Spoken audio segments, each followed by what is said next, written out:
ang may-ari niyan may nagsabi sa kanya. So wala rin po 'yun. Kumbaga sa korte, hearsay po ang tawag do'n. 'Pag hindi mo alam, may nagsabi lang sa'yo, 'di kunin yung witness yung nagsabi sa kanya. Mukhang 'yun ang may alam, 'di ba? Bakit 'yan, eh, sinabi lang pala 'yan, eh. Oh, 'yun po 'yun. Gano'n po 'yun sa sa mga pagwi-witness. Batay sa mga napapanood natin. Okay, pero mas maganda po yung sagot ni Pulong Duterte. Ito po ang sagot ni Pulong Duterte. Statement of Representative Paulo Z. Duterte. Hindi ko po kilala si Jimmy Guban at sigurado ako na hindi niya rin ako kilala. Wala kaming anumang transaksyon o ugnayan kaya walang rason na siya ay pagbabantaan kung babanggitin man niya ang o yun daw, di ba? Kasi wag na wag mong babanggitin. Doon pa lang magduda na kayo. Nasentensyahan po siya. Hindi lang po siya na contempt, na sentensyahan. Kaya po siya nakakulong, ha? Si Guban. Okay, tuloy natin. Importante po 'yun, eh. Paano ka magiging star witness sa tao, no? Ah, kung hindi mo naman kilala. Okay na po 'yun, ang point ko lang po, mga kapatid, wag niyo pong lituhin yung sarili niyo. Hindi ko po siya inaabsuelto, sabi ko lang 'yan, eh. Kung hindi ko man nasabi, ang sinasabi ko lang po, napatunayan na 'yan na nagsisinungaling. Kaya na-contempt na po yan. Binasa ko po sa inyo yung patunay na nagsisinungaling siya. Ulitin ko lang po, I'm ordering this man to be placed in custody of Senate for whatever purpose wherever he will, preferably in Pasay City until he apologizes for lying in the Senate. So napatunayan na po ng Senate na yan po ay nagsisinungaling. Yun lang po yung point ko. Okay? Okay na, Tyron. Sige. So, sabi naman ni Pulong, hindi ko kakilala yung tao na yan. At tinitiyak ko na hindi niya rin ako kilala. Wala kami naging transaksyon. Kahit na anumang transaksyon o ugnayan. Malinaw na po yun. Di tanungin niyo uli. Na-meet mo na ba si Paulo Duterte? Hindi pa po. O anong klaseng witness ka na sasabihin, naniwala ka agad na nagpapalusot sila, eh, taga-custom siya, eh. Huwag mo nang i-check yan kasi kay Paulo Duterte yan. Kada ba may magsasabi sa'yo, maliban na lang kung ganun ang transaction dyan sa custom.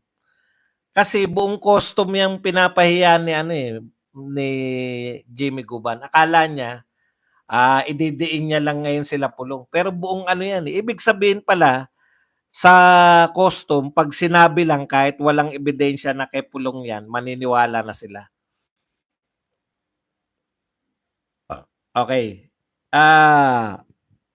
Yan yung sinasabi natin na una, credible ba?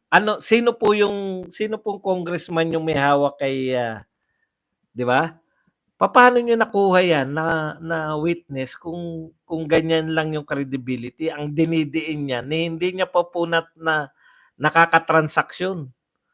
Wala pa pong wala pa po silang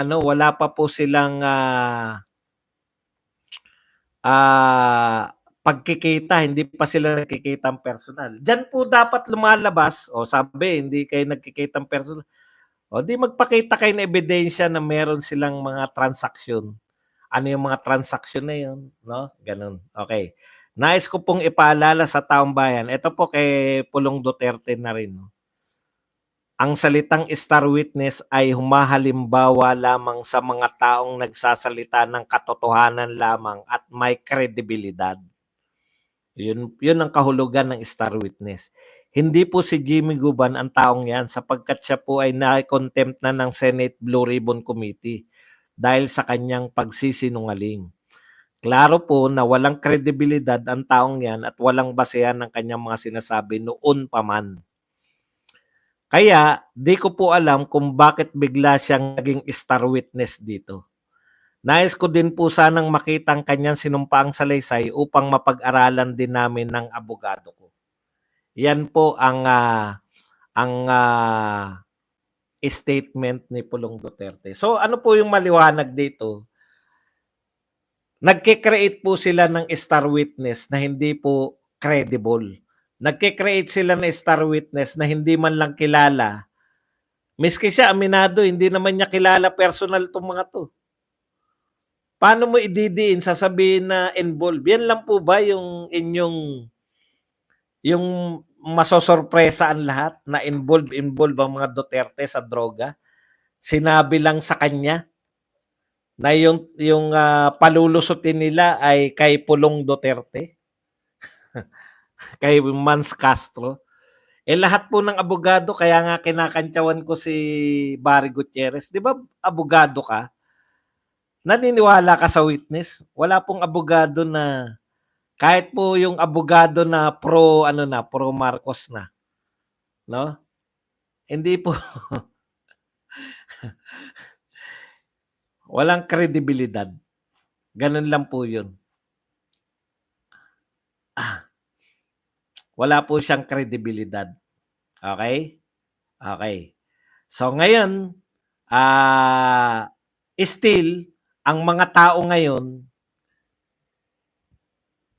narito na mahirap pala 'yung ano, no, nababasa mo lahat. Ang dami niyong impormasyon na gusto kong sabihin. Kung sino-sino mga tao, nalilito rin ako eh. Pinagpapalagay ko na lang na masyado kayong involved dito, no? Ang daming impormasyon, hindi ko po kayang i-digest yan ng biglaan. Mamaya po sa question and answer na lang. I-reserve niyo po. Hindi po ako magpapalito. Okay.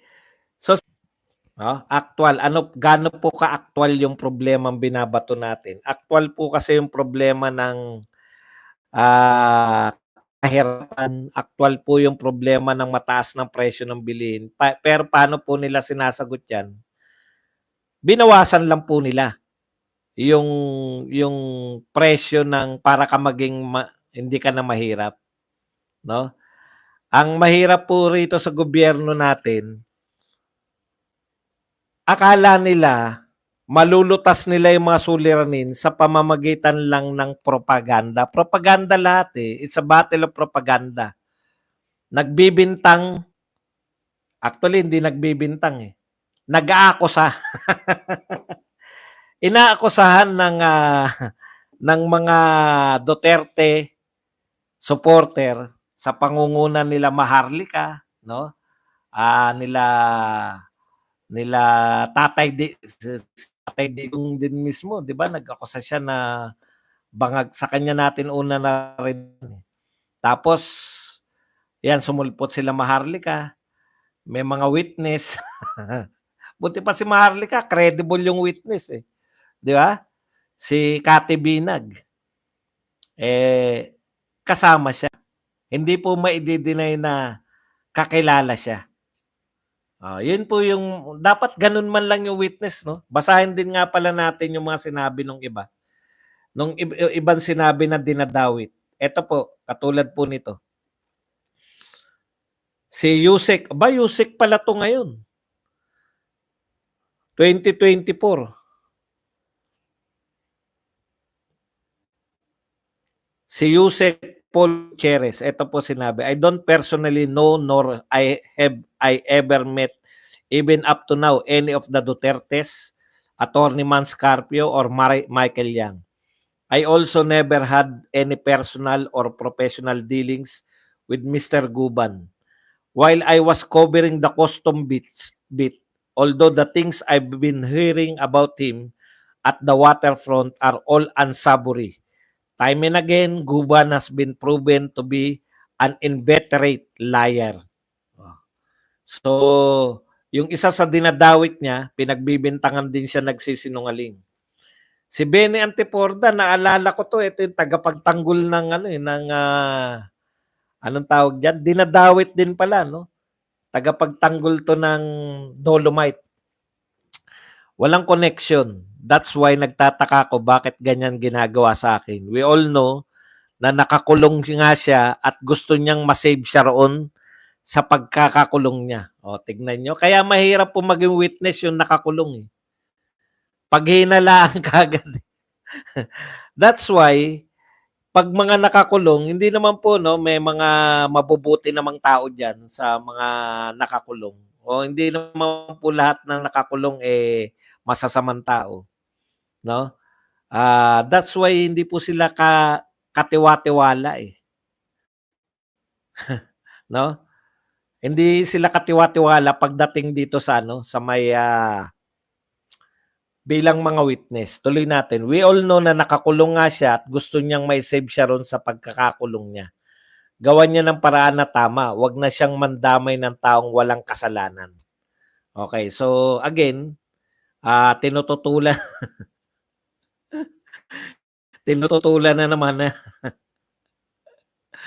etong si Guban. Madali po 'yan no? Madali naman po kung sana may congressman na magtanong, no? Simple lang kung congressman, no, tatanong mo lang, kakilala mo ba si Mans Carpio, si Pulong Duterte? Nagkita na ba man lang kayo niyan?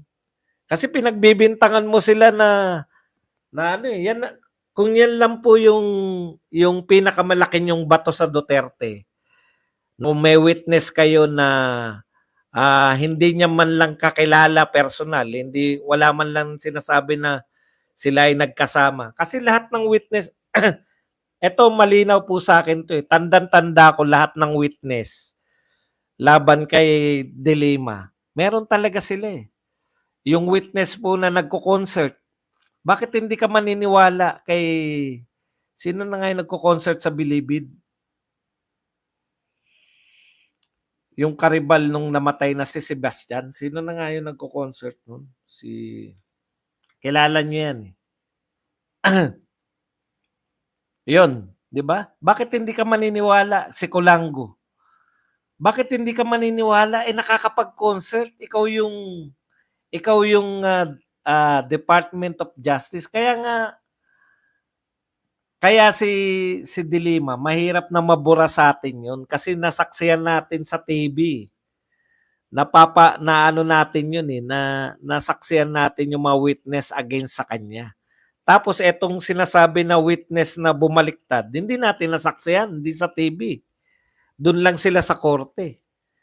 Kaya nakatatak sa atin yun. Paano napakawalan yun?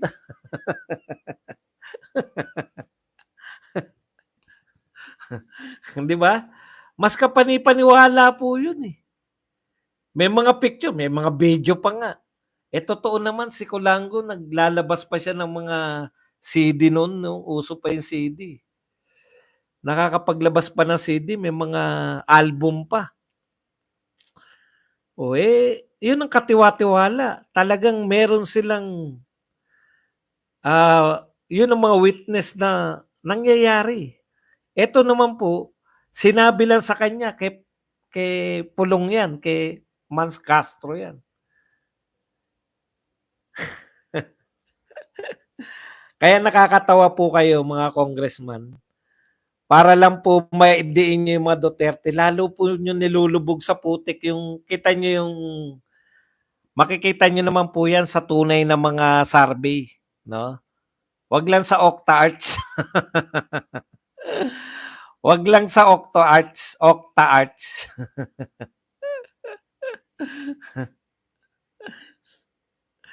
Di ba?